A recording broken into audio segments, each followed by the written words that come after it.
स्वागत. मी प्रसाद काथे.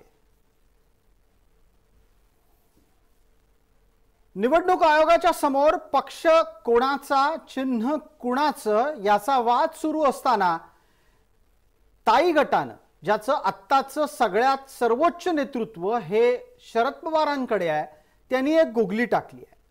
ताई गटानं असा दावा केलेला आहे की राष्ट्रवादी फुटलेली नाही आणि पक्षांतर्गत कोणतेही वाद नाहीत असं सांगायचा प्रयत्न करून नक्की ताई गटानं काय साध्य केलंय याची चर्चा एका बाजूला सुरू असतानाच दुसऱ्या बाजूला नक्की मग सत्तेत कोण गेलं आणि जे सत्तेत गेले ते शरद पवारांच्या आशीर्वादाने गेले आहेत का अशी चर्चा सुद्धा महाराष्ट्रात सुरू झालेली आहे.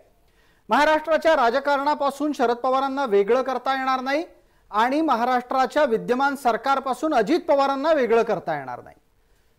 याचे दुसरे अर्थ सुद्धा निघतात. अजित पवारांचा सत्ता प्रवेश हा पवारांच्या आशीर्वादाने होणार असेल तर मग पवार एकाच वेळेला भारतीय जनता पार्टी आणि मोदी विरोधक अशा दोन्ही दगडांवर पाय ठेवून आहेत का? ज्या वेळेला पवार असं सांगतात की राष्ट्रवादीत फूट पडलेली नाही, पवार असं सांगतात पक्षांतर्गत कोणताही वाद नाही, मग अजित पवारांनी उपस्थित केलेल्या प्रश्नांचं काय?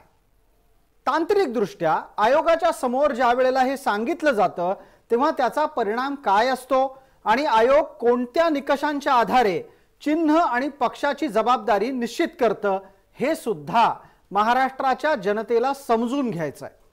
लक्षवेधीच्या आजच्या चर्चेमध्ये आपण त्याच निमित्तानं विविध प्रश्न उपस्थित करणार आहोत, उत्तरं मागणार आहोत.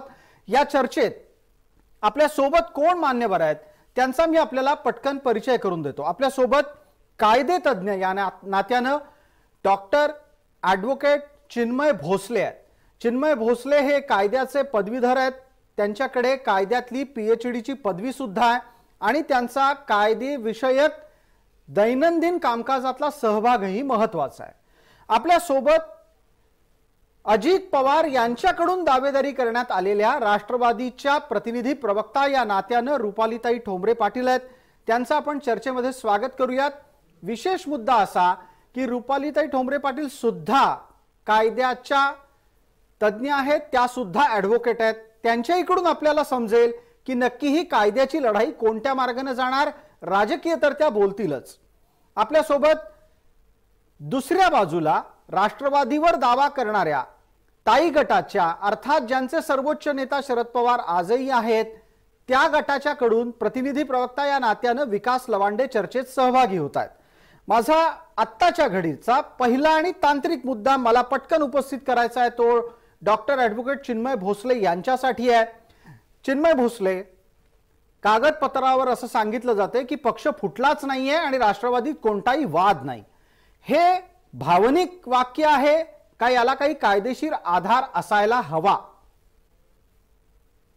याच्या मागचा कायदेशीर आधार किंवा त्याच्या मागचं कायदेशीर कारण हे असं असणार आहे की सिम्बल्स ऍक्ट खाली, ज्या खाली हे सगळे चिन्ह दिले जातात आणि इलेक्शन कमिशनला अधिकार असतो ठरवायचा की नक्की पक्ष आणि चिन्ह कोणाचा, याच्या सेक्शन 15 आर्टिकल पॅराग्राफ 15 जर बघितलात तुम्ही तर त्याच्या खाली इलेक्शन कमिशनला पॉवर येते, ज्याच्यामध्ये इलेक्शन कमिशन निर्णय घेताना हे बघावं लागतं की नक्की मेजॉरिटी पार्टी कुणाकडे आहे. ती इलेक्टेड मेंबर्स असो नाहीतर त्या पार्टीचे जे वेगळे पदवीधर किंवा पदाधिकारी असतात या सगळ्यांमधनं रिप्रेझेंटेशन करणारे मेजॉरिटी ही कुठल्या स्प्लिंटर ग्रुप म्हणतात कायद्याने त्याला, त्यांच्याकडे आहे का मूळ पार्टीकडे आहे. पण जेव्हा हे पत्र दिलं गेलं याचा अर्थ म्हणायचं हे आहे की ह्या स्प्लिंटर ग्रुप कडनं जे आलेले जे डॉक्युमेंटेशन आहेत त्याला कुठलंही कॉन्स्टिट्युशनल म्हणजे एनसीपी पार्टीचं कॉन्स्टिट्युशनल बॅकिंग नाहीये असा त्यांचा क्लेम असणार आहे पत्र देताना आता शरद पवार गटाचा. आणि तो जर क्लेम आमचा खोटा असेल तर अजित पवार गटाने कागदपत्र दाखवावी ज्या बेसिसवर त्यांनी हा क्लेम केला. एवढाच एक हेतू कायदेशीर असणार आहे म्हणजे यांना डॉक्युमेंट मिळतील ज्याच्या बेसिसवर हा क्लेम केला गेलाय. कारण याचं जर तुम्ही बघितलं तर थोडी पार्श्वभूमी जर बघितली फॅक्च्युअल तर हे 5 जुलैला केलेला हा क्लेम होता इलेक्शन कमिशनकडे. पण 30 तारखेपासून 2 तारखेपर्यंत वेगवेगळ्या ऑफिशियल मीडियम्स वरती सगळ्यांनी हेच म्हणलं होतं की शरद पवार हे एनसीपी चे प्रमुख नेते राहतील कुठल्याही गटाचे असो, दोन्ही गटांचं तेच क्लेम होतं. दोघंही रिस्पेक्टफुली म्हणत होते की आमचा नेता हा एकच असणार आहे आणि शरद पवार. परंतु इलेक्शन कमिशनकडे असं म्हणण्यात आलं की 30 तारखेलाच निर्णय घेतला गेला होता की शरद पवार साहेब काही आमचे राष्ट्रीय नेते नाहीत. त्यामुळे हे चॅलेंज करण्यासाठी म्हणून त्यांनी हे आज पत्र मांडलंय की आमच्यात कुठलं स्प्लिटच नाही, जर स्प्लिट असेल तर त्याचा पुरावा द्यावा. बिलकुल. चर्चेला आता पुढे नेऊया. 2 टप्पे आहेत या एकूणच दावेदारीच्या दरम्यानचे.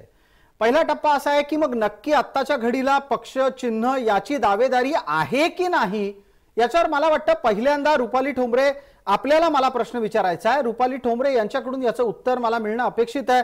प्रेक्षकांनाही ते हवं आहे की नक्की राष्ट्रवादीत या क्षणाला पक्ष चिन्ह कोणाच्या ताब्यात आहे. रुपालीजी.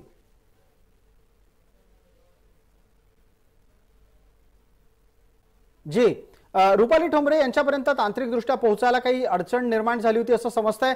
रुपाली ठोंबरे, आता माझा आवाज आपल्यापर्यंत येतोय? हॅलो. जी, माझा आवाज आणि प्रश्न आपल्यापर्यंत पोहोचलाय का रुपालीजी? माझा आवाज येतोय आपल्याला? बिलकुल, एकदम नीट येतोय. थोडंसं मागे सरकून बसा, आपण नीट दिसत नाही आहात कॅमेरावर. जी, प्रश्न माझा आपल्याला असा होता, आपण थोड्या वेळापूर्वी डॉक्टर ॲडव्होकेट चिन्मय भोसले यांचं विवेचन ऐकलं असेल, त्या अनुषंगाने मला आपल्याला विचारायचं आहे, आत्ताच्या घडीला नक्की अजित पवार यांनी चिन्ह आणि पक्षावर दावा सांगितलेला आहे की नाही?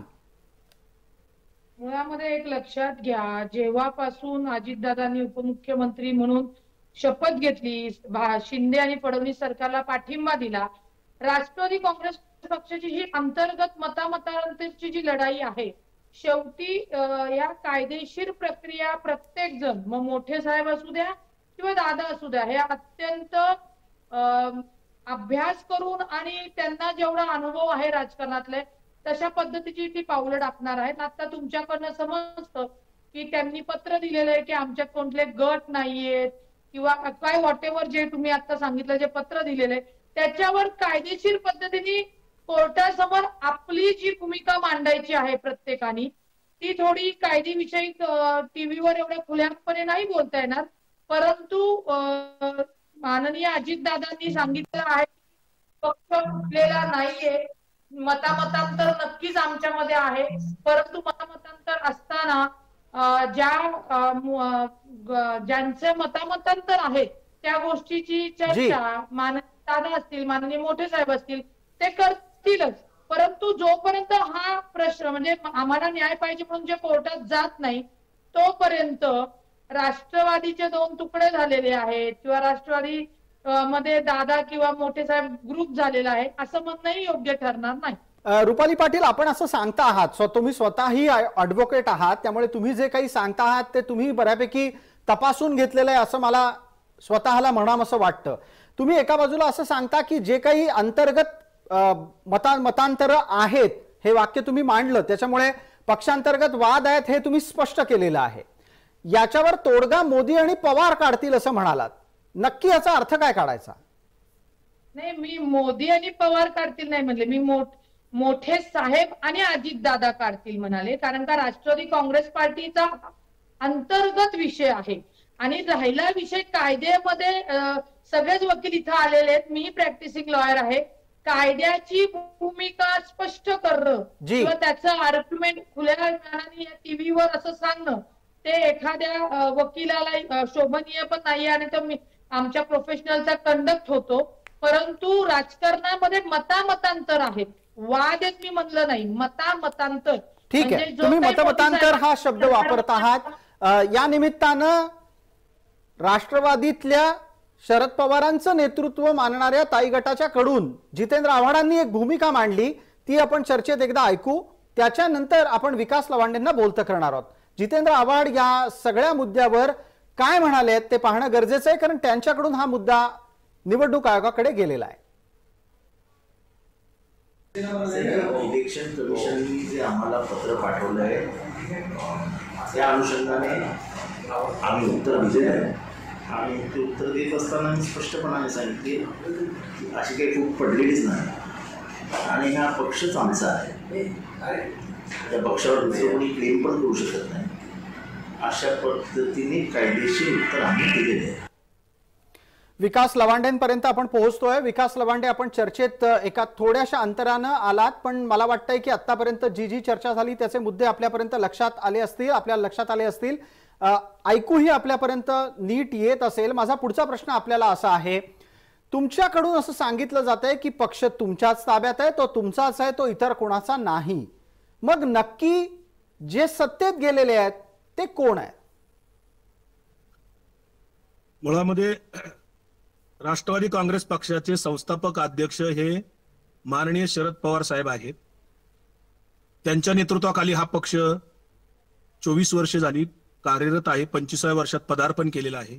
या पक्षामध्ये आतापर्यंत कुठली फूट पडलेली नाही निवडणूक आयोगाच्या रेकॉर्डवर किंवा कायद्याच्या पातळीवर. तुम्ही जो चर्चेत मुद्दा आणलाय त्यानुसार राष्ट्रवादी काँग्रेस पक्ष हा शरद पवार साहेबांचाच आहे. घड्याळ चिन्ह जे आहे ते शरद पवार साहेबांचंच आहे. उलट पवार साहेबांनी फोटो माझा कुणी माझ्या परवानगीशिवाय वापरू नये त्याला तंबी देऊन मनाई केलेली आहे. त्यामुळे समाजात कन्फ्युजन करण्याचा काही लोक प्रयत्न करतायत.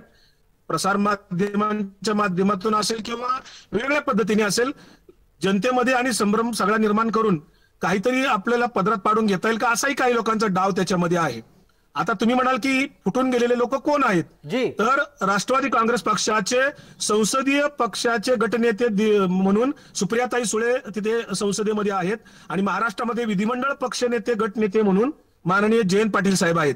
त्यामुळं त्या गटनेत्यांचाच प्रतोद किंवा त्यांचाच व्हीप तिथे चालतो. आता ज्यांनी यांना डावलून 9 लोकांनी शपथविधी घेतला आणि 2 खासदारांनी सुद्धा त्याच्या शपथविधीला हजर राहून त्यांच्या भूमिकेशी सहमती दर्शवली, त्या 2 खासदारांना आणि या 9 लोकांना पक्षाने निलंबित केल्याचं पत्र विधिमंडळ सचिवांना आणि संसदेमध्ये सचिवांना लोकसभेच्या आणि राज्यसभेच्या सादर केलेलं आहे आणि त्याला कालावधी केलेला आहे.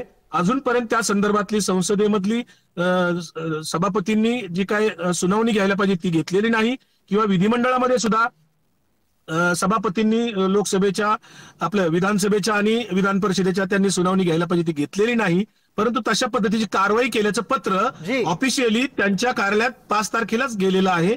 त्यामुळं काल जे निवडणूक आयोगाकडे जे काही दाखल झाले आमचा खुलासा, ते अजितदादा गटाने जो काही दावा केला होता पक्षावर, तो दावा एक पानाचं आपलं एक साधं पत्र काय दिलं असेल, मला माहित नाही नेमकं काय दिलंय ते, परंतु त्याला खुलासा म्हणून स्पष्टीकरण दिले की तुमच्याकडे वादाचे मुद्दे कुठले आले ते आम्हाला द्या. ते काय आलेले नाहीत. पक्षाच्या कुठेही फूट पडल्याचं कुठे निवडणूक आयोगाकडे काही डॉक्युमेंट्स असतील तर ते आम्हाला द्यावं, कारण आम्ही पक्ष म्हणून आता एक संघच आहोत. कुठेही फूट पडलेली नाही, वाद नाहीत. याचं कारण असं, जे कोणी शपथविधी घेऊन तिकडे गेलेले आहेत त्यांना पक्षाने निलंबित केलेलं आहे. ठीक आहे विकास लवांडे, आपण सविस्तररित्या 2-3 गोष्टी स्पष्ट केलेल्या आहेत. पहिला मुद्दा असा आहे, जे कोणी सत्तेत गेले त्यांना पक्षातून काढून टाकलं गेलेलं आहे. पक्ष आणि चिन्ह शरद पवारांच्याच ताब्यात आहे. आणि तिसरा मुद्दा तुम्ही उपस्थित केलात की शरद पवार हेच आत्ताच्या वर्तमान स्थितीमध्ये सुद्धा राष्ट्रवादीचे अध्यक्ष आहेत. हे सांगत असताना आपल्या सोबत असलेल्या रुपाली ठोंबरे पाटील यांना प्रतिवाद करायचा होता, त्यांनी तसा हात पण वर केला होता, त्याचं उत्तर तर त्यांनी द्यायचंच आहे. पण माझा एक प्रश्न असा आहे, विकास लवांडेंनी जाता जाता चिमटा काढला की पवारांचा फोटो वापरून सहानुभूती मिळवायचा प्रयत्न दादा गट करतोय. रुपालीताई,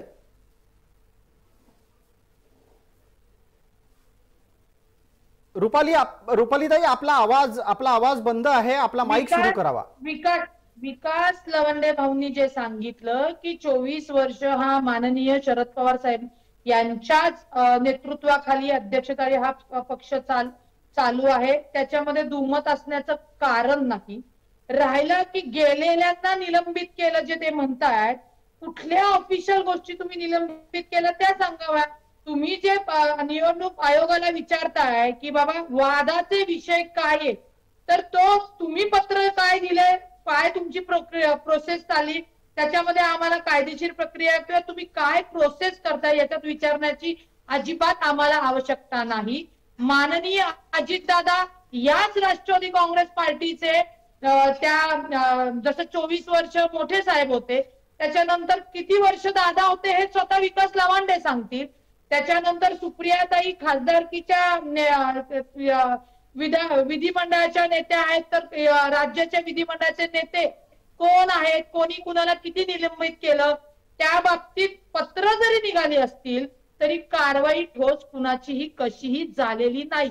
त्यामुळे कायदेशीर प्रोसेस विकास लवांड्यांनी माहिती करून घ्यावी आणि जसं त्यांनी ज्या म्हणजे 2 गट पडल्यानंतर जेव्हा त्यांनी कुणाला आमच्या ह्याच्यातलं निलंबनाचं पत्र दिलंय जी तर माननीय अजितदादांकडनं माननीय सुनील तटकरे साहेबांकडनं त्यांच्यावरही कारवाया झालेल्याच्या पत्र आहेत. परंतु तो विषय प्रोसेसमध्ये आहे किंवा आपण तो न्यायालयामध्ये गेलाच नसल्यामुळे तो पुढे गेला नाही. ठीक आहे, याच्यावर विकासजींचं उत्तर घेऊयात. विकासजी, आपल्याला प्रतिवाद करायची संधी देतो. मुद्दा असा आहे, निलंबनाच्या कारवाया दोघांकडूनही एकमेकांवर झालेल्या आहेत. मग असं असताना प्राप्त स्थितीमध्ये नक्की खरा कोण खोटा कोण?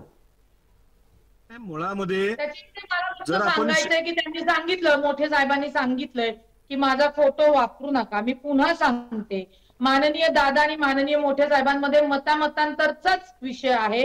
त्याच्यात मोठ्या साहेबांनी जरी सांगितलं फोटो वापरू नका तरीही राष्ट्रवादी काँग्रेस पार्टीचे पदाधिकारी कार्यकर्ते माननीय शरद पवार साहेबांनाच दैवत मानतात. त्याच्यामुळे आम्ही तो फोटो वापरतो. आणि दुसरी गोष्ट, राज्याचे नेतृत्व आम्ही माननीय अजितदादा यांच्या सगळ्यांनी स्वीकारलेलं आहे. त्याच्यामुळे कुणी निर्लज्ज आहे, कोण काय करतं किंवा या राष्ट्रवादी काँग्रेस पार्टीमध्ये कोणाचा फायदा आहे म्हणून या दोघांमध्ये ती वाद लागल्यानंतर तेल टाकण्याचं काम करतं हा महाराष्ट्र बघत आहे. परंतु माननीय अजितदादांनी अत्यंत संयमाने कुटुंब प्रमुख म्हणून अनेक गोष्टी अनेक त्या आदरातिथ्याने त्या पद्धतीने करतायत. त्याच्यामुळे बाकीचे कोणी जरी बोलले निर्लज्ज काय त्या अजितदादांपेक्षा तरी राष्ट्रवादीमध्ये यांची तेवढी किंमत नाहीये ना. माननीय साहेब एका नाण्याची बाजू आहे तर दुसरी नाण्याची बाजू माननीय अजितदादा आहेत. त्यामुळे त्यांच्या मतांतरमध्ये पदाधिकारी कार्यकर्ते यांनी न बोललेलं योग्य असं माझ्यासारख्या कार्यकर्तीला वाटतं. विकास लवांडे, आपल्याला सल्ला दिला गेलाय, आपण हा सल्ला पाळणार आहात का? निर्लज्ज वगैरे हा शब्द कोणी वापरला? मला वाटतं रुपालीताई आपल्याला विचारतायत ते. त्यांनी आता ते बोलत असताना म्हणले ना की ते मोठ्या साहेबांचा फोटो तरीही वापरत आहेत. त्यांची व्हिडिओ क्लिप परत ऐकावी, मग मी त्याच्यावर बोलेल. आता ते म्हणले ना की तरी दादा मोठ्या साहेबांनी फोटो वापरू नका सुद्धा ते वापरतायत. निर्लज्ज हा शब्द मी वापरला का प्रसाद काथेजी? आपल्याला विनंती आहे आपण त्यांना माझं स्टेटमेंट परत ऐकवा. आताच्या घडीला एकदम पटकन ते होणार नाही, त्याला रेकॉर्ड करून आपण ते आणूयात चर्चेमध्ये. पण तुमचा दावा आहे की तुम्ही निर्लज्ज म्हणालेला नाही आहात. हा, ते त्यांना तुम्ही तरी सांगा. तुम्ही ऐकलं माझ्या तोंडून? तर आमची काही हरकत नाहीये, पण म्हणाले असतील तर ते माझं उत्तर मी बोल सांगितलेलं आहे. ठीक आहे, आपण रुपाली ताई बोला अँकर सांगतील ना तुम्हाला. मला माझ्याकडून तरी आता त्यांच्या तोंडून निर्लज्ज हा शब्द तुमच्यासाठी आलेला रुपालीताई दिसला नाही. पण विकास लवांडेंना तुम्ही उपस्थित केलेल्या प्रश्नांचं उत्तर द्यायचं आहे. विकासजी, मी असं म्हणालो, साहेबांनी तंबी दिलेली आहे की माझा फोटो वापरू नये असं म्हणलेलं. मी निर्लज्ज हा शब्द वापरलेला नाही. त्यामुळे रुपालीताई तो कृपा करून शब्द मागे. ठीक आहे दादा, मी तंबीच्या ऐवजी तुमचं निर्लज्ज ऐकलं, त्याच्यावर मी माझं उत्तर ते दिलेलं आहे की ते मला जे उत्तर द्यायचंय ते तुम्हाला दिलेलं आहे. त्याच्यावर तुम्ही जे मुद्दा उपस्थित केला की ह्यांनी त्यांना काढून टाकलं ह्यांनी त्यांना काढून टाकलं, मूळ पक्ष कोण आहे हे निवडणूक आयोगाकडे आहे.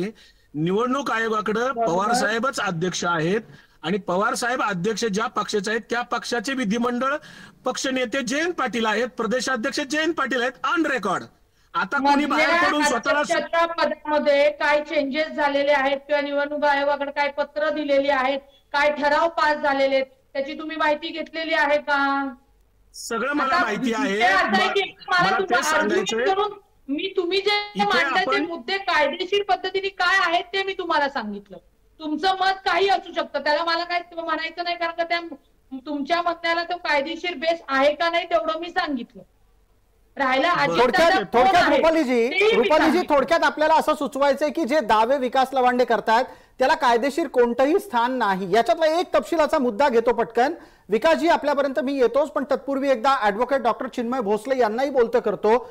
चिन्मयजी, इथे पक्षाचा अध्यक्ष कोण, पक्षाच्याकडे सगळ्यात मोठा दावा कोणाचा, याचे विविध प्रकारचे वक्तव्यातून येणारी विधानं आपल्या समोर आहेत. एक तपशील इथे जोडायला हवा, तो आहे नागालँड मधल्या राष्ट्रवादी काँग्रेसच्या संदर्भातला. ज्या वेळेला नागालँडमधल्या लोकांनी अजित पवारांचं नेतृत्व स्वीकारलं तेव्हा त्यांनी काढलेल्या पत्रकामध्ये अजित पवारांना पक्षाचं सर्वोच्च नेतृत्व म्हणून लिखित स्वरूपात दिलेलं आहे आणि प्रफुल्ल पटेलांना त्यांनी त्या अनुषंगाने पुढची जबाबदारी सुद्धा लिखित स्वरूपात दिलेली आहे. आता या नागालँडच्या लोकप्रतिनिधींचा लिखित स्वरूपातला दावा हा अजित पवारांना उपयोगी पडणार आहे का या कायदेशीर वाटचालीमध्ये? कायदेशीर वाटचालीत बघितलं तर त्याचा उपयोग निश्चितच होऊ शकतो. कारण पॅराग्राफ 15 जो आहे सिम्बल्स ऍक्ट खाली त्याच्या अनुषंगाने जर तुम्ही गेलात तर पार्टीच्या प्रत्येक घटकाचा प्रत्येक पदाधिकाऱ्याचं निरनिराळ्या म्हणजे तुमच्या ग्रामपंचायतीपासून तुमच्या MLC MLA MP पर्यंत प्रत्येक घटकांचं जे काही म्हणणं असेल त्यांचा पाठिंबा कुणाला आहे, किती मेजॉरिटी कुणाकडे आहे, हे सगळं लक्षात घेऊनच इलेक्शन कमिशनला निर्णय द्यावा लागतो. त्यामुळे नागालँड NCPचा सुद्धा काय म्हणणं आहे, त्यांचा पाठिंबा कुणाला आहे याचा देखील त्याच्यात निर्णय घ्यायला नक्कीच उपयोग होईल कायदेशीर पद्धतीने. आपण पटकन या निमित्तानं विकास लवांडेंना बोलतो करूयात. विकास लवांडे, आपल्याला लक्षात आलं असेल नागालँडच्या लोकप्रतिनिधींनी सांगितलं की अजित पवार पक्षाचे राष्ट्रीय अध्यक्ष आहेत. त्यांनी प्रफुल्ल पटेल यांच्यासाठी सुद्धा तीच जागा ठेवली आहे जी जागा आधीच्या जबाबदारीमध्ये होती, मात्र आता ती अजित पवारांच्या नेतृत्वात त्यांनी मान्य केलेली आहे.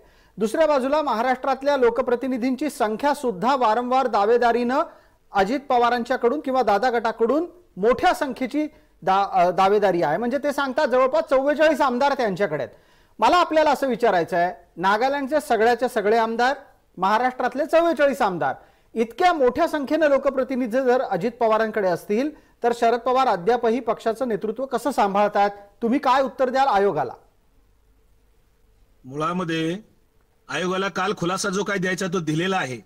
जितेंद्र आव्हाडांनी त्याच्या संदर्भातलं सांगितलेलं आहे. दुसरा मुद्दा आपल्याला एक लक्षात घ्यायचं, वकील साहेब आहेत चर्चेमध्ये, विधिमंडळ पक्ष आणि निवडणूक आयोगाकडचा पक्ष या दोन्ही याच्यामध्ये फरक असतो.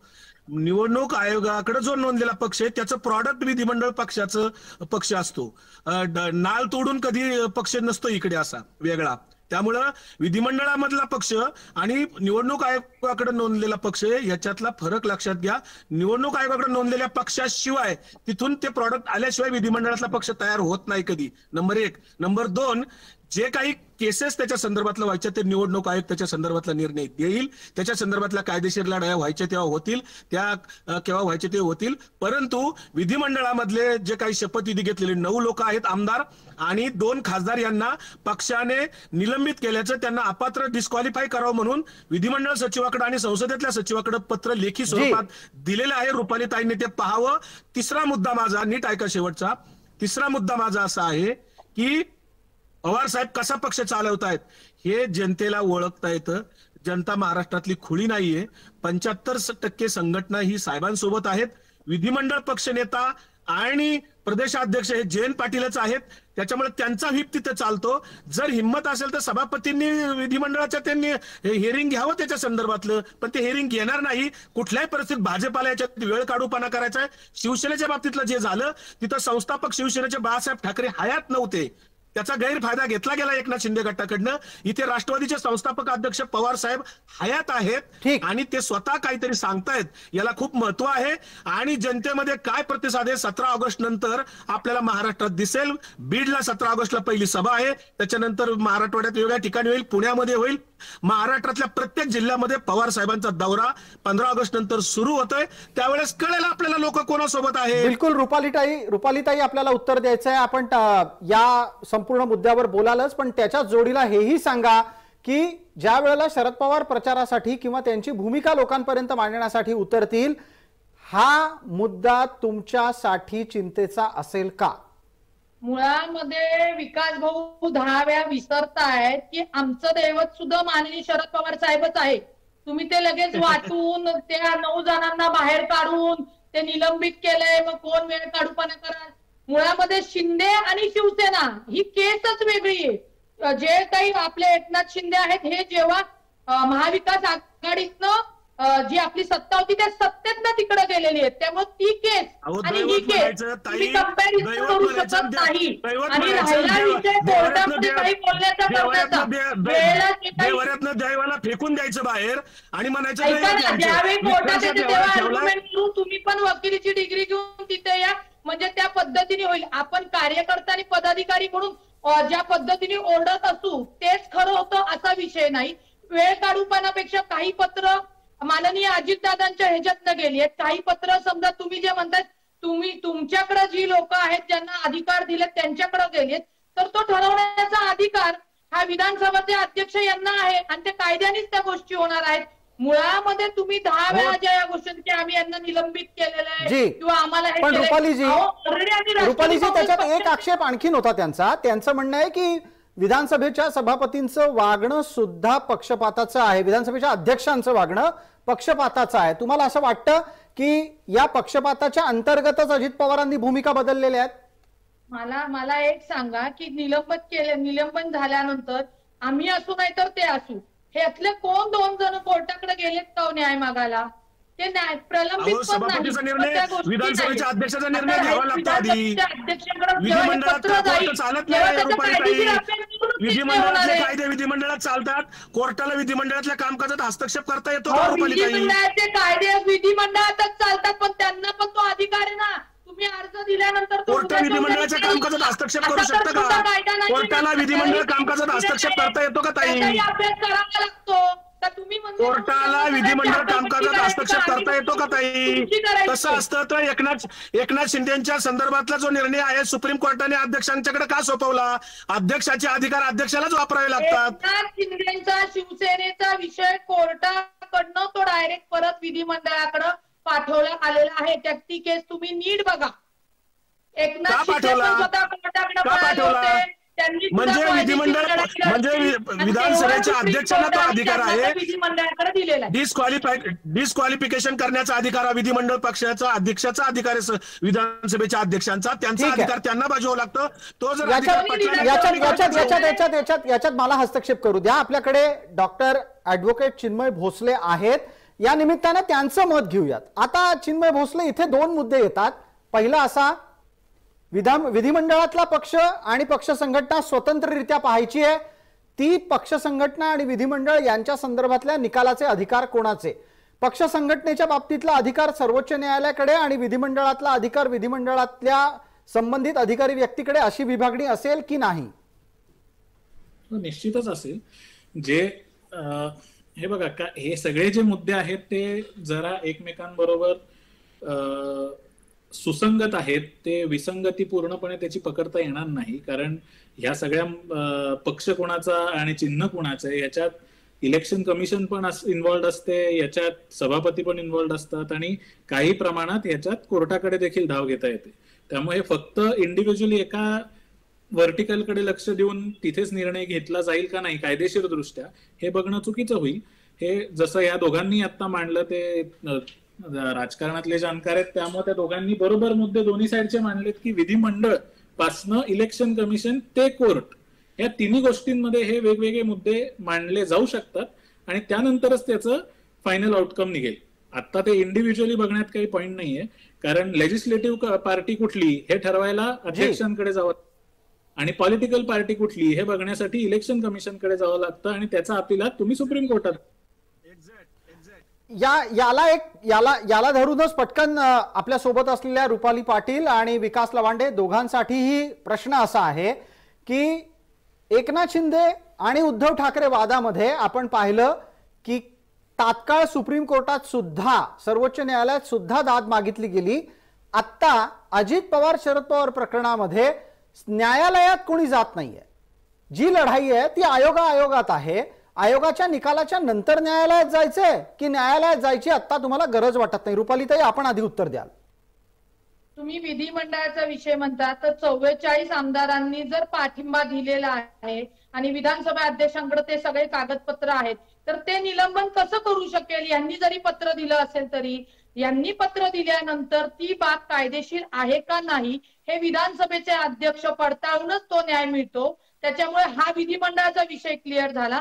राहिला निवडणूक आयोगाचा विषय, तर त्याच्यामध्ये प्रत्येकाचं म्हणणं हेअरिंग आत्ताशीच चालू आहे. त्याच्यामुळे त्याच्यामध्ये पक्ष कुणाचा आहे का नाहीये हे बोलणं उचित ठरणार नाही. आणि आमचंही दैवत माननीय शरद पवार साहेब आहे. विकास लवांडे भाऊंना मला म्हणायचंय की हे सगळं चालत असताना पक्षाच्या ज्या नोंदणी असतात, पक्षाचे जे प्रस्ताव ठराव वेळोवेळी जे काही मंजूर होतात, तर मधल्या काळामध्ये काही असे ठराव मंजूर झालेत का जेणेकरून एका व्यक्तीकडनं दुसऱ्या व्यक्तीचे त्याचे अधिकार गेलेले आहेत? या सगळ्या कायदेशीर अभ्यास केल्याशिवाय ही अशी वक्तव्य करणं योग्य ठरणार नाही. मी कार्यकर्ता म्हणून काही बोलू शकते, पण ऍज अ लॉयर म्हणल्यानंतर या सगळ्या गोष्टीची मला शहानिशा करून अभ्यास केल्याशिवाय बोलणं ते योग्य ठीक आहे. ठरत विकासजी नाही. म्हणून आपलं त्यांना उत्तर अपेक्षित करतो आणि त्याच निमित्तानं हे सुद्धा आपल्याकडून स्पष्ट करण्याची अपेक्षा आहे की प्राप्त स्थितीतली लढाई ही न्यायालयात नेऊन वेळकाढूपणाच्या दृष्टीनं टाळायची आहे का तुम्हाला आहे ते शांतपणे चालू द्यायचंय जोपर्यंत निवडणुका येत नाहीत? मला 3 मुद्द्यावर बोलायचंय. पहिला मुद्दा की दैवत दैवत जे सारखं म्हटलं जातंय ना, त्याच्याबद्दल मला असं सांगायचंय, आपल्या संस्कृतीमध्ये आपलं जे दैवत असतं ते देव्हाऱ्यात असतं. देव्हाऱ्यातून दैवत बाहेर काढून फेकून देऊन पुन्हा म्हणायचं ते दैवत आमचं आहे, दैवत असं कधी आपल्या संस्कृतीत कुठल्याही दिसत नाही आणि घडत नाही. दैवत हे देव्हाऱ्यात असतं, देव्हाऱ्यातून फेकून देऊन पुन्हा दैवत म्हणलं जात नाही. नंबर 1. नंबर 2 निवडणूक आयोगाकडे जी काही सुनावणी चालू आहे ती सुनावणी कंप्लीट झाल्याशिवाय सुप्रीम कोर्टात जाता येतं का? नंबर 3 त्याच्यावरच विधिमंडळाच्या विधानसभेच्या नाही, त्यांचं जे म्हणणं आहे की कोर्टात का जात नाही, कोर्टात हे निकाल घेतल्याशिवाय कोर्टात जाता येत नाही. विधानसभेच्या अध्यक्षाचा निकाल घेतल्याशिवाय आम्हाला कोर्टात कसं जाता येईल? विधानसभेचा अध्यक्ष वेळ काढूपणा करतायत, हे सुप्रीम कोर्टाचं आता 3 महिने झाले तरी शिवसेनेचा ते निकाल घेत नाहीत. मुदत संपली तरी त्यांनी अजून निर्णय घेत नाही. त्यामुळे विधानसभेचे अध्यक्ष जे आहेत हे वेळ काढूपणा करतायत. आता शिवसेनेच्या बाबतीमधलं आपण बघितलं, 1 वर्ष होऊन गेलं तरी अद्यापर्यंत कुठले निर्णय नाही आहेत. त्याच्यामुळे विधानसभा अध्यक्ष वेळ काढूपणा करणारच. त्यांना कुठल्याही परिस्थितीत डिसेंबर महिना उजाडायचा आहे, कुठल्याही परिस्थितीत वेळ काढूपणा करायचा, त्याच्यामुळे ते निर्णय घेणार नाही. विकास लवांडे एक छोटा प्रश्न पटकन उपस्थित करतो, वेळ मर्यादा आहे आपल्याला. उद्धव गटाच्या बाबतीतही हा मुद्दा झाल्याच्या नंतर उद्धव गटानं त्या विरोधात न्यायालयामध्ये दाद मागितली. तुमच्याकडून तशी दाद सुद्धा न्यायालयात मागितली जात नाही. न्यायालयात दाद मागण्यासाठी यांचा काहीतरी निकाल घ्यावा लागतो आपल्याला. उद्धव ठाकरेंच्या केसमध्ये काय झालं, सरकार कोसळलं होतं, नवीन सरकार केलं होतं, राज्यपालच्या विरुद्ध 5 केसेस सुप्रीम कोर्टात होत्या आणि त्या यांच्या अगेन्स्ट होत्या. नरहरी झिरवाळांचा निकाल होता, हे सुप्रीम कोर्टात गेले होते. कोण ज्यांना निलंबित केलं होतं 12 लोक ते कोर्टात गेले होते. हे लक्षात घ्या तुम्ही, प्रोसिजर दोन्ही वेगवेगळे आहेत. इथे विधानसभा अध्यक्षाचा निकाल झाल्याशिवाय आम्हाला कोर्टात जाता येत नाही आणि निवडणूक आयोगाचा निकाल झाल्याशिवाय आम्हाला निवडणूक आयोगाकडे कोर्टात जाता येत नाही. हे दोन्ही निकाल वेळ काढूपणाचे होतील, त्याला वेळ जाणार आहे नक्की. आपण वेळ जाणार हे नक्की अधोरेखित केलं, पण जाता जाता जो देव आणि देवालय आणि देव्हारा या निमित्तानं मुद्दा मांडला त्यावर रुपालीताईंना बोलायचं होतं. रुपालीताई, मर्यादा वेळेची 30 सेकंद उरली आहेत असं माननीय अजितदादांनी सांगितलंय आणि ज्या लोकांना वाटतं की त्या देवतांनी माननीय अजितदादांना आशीर्वाद घेऊ नये त्या लोकांवर आम्ही बोलतोय, एवढं त्यांनी लक्षात ठेवावं. दैवत कधीही बाहेर काढलं जात नाही. माननीय अजितदादांनी जी काही सभा घेतली त्याच्यामध्ये त्यांनी स्वतः सांगितलेलं स्वतःला राष्ट्रीय अध्यक्ष म्हटलं. पवार साहेब राष्ट्रीय अध्यक्ष असताना पवार साहेबांना राष्ट्रीय अध्यक्ष असताना एका पक्षाला 2 राष्ट्रीय अध्यक्ष असतात का? एका पक्षाला 2 राष्ट्रीय अध्यक्ष असतात का? एका पक्षाला 2 राष्ट्रीय अध्यक्ष असतात का? नाही. विकास लवांडे एकच मिनिट, यातला एक तांत्रिक मुद्दा पटकन चिन्मय भोसले यांच्यासाठी आहे. चिन्मय भोसले, जो पक्षच राष्ट्रीय उरला नाही त्याचा राष्ट्रीय अध्यक्ष असतो का? जाता जाता 30 सेकंदात.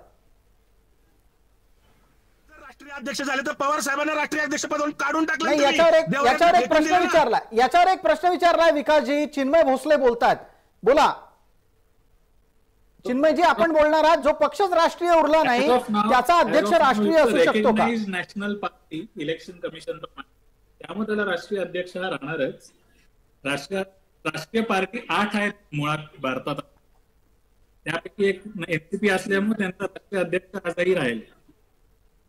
ठीक आहे, पण त्यांचा दर्जा नसेल जर समजा राष्ट्रीय अध्यक्ष नावाचा, तर पक्षात कोणी राष्ट्रीय अध्यक्ष आहे असं म्हणणं तांत्रिकदृष्ट्या योग्य आहे का? हा प्रश्न मी नाही, हा दादा गटानंच उपस्थित केलेला प्रश्न आहे. हो, तोच आता इलेक्शन कमिशनकडे अजून पेंडिंग आहे ना, त्याच्यावर निर्णय कुठला घेतला गेला नाही. बिलकुल, यावर आपण वेळोवेळेला चर्चा करत राहू. आता तुर्तास वेळ मर्यादेमध्ये आपल्याला ही चर्चा आटोपती घ्यायची आहे. सर्व मान्यवर या चर्चेत जे सहभागी झाले त्यांच्याकडे मी धन्यवाद व्यक्त करतो. धन्यवाद आणि आभार.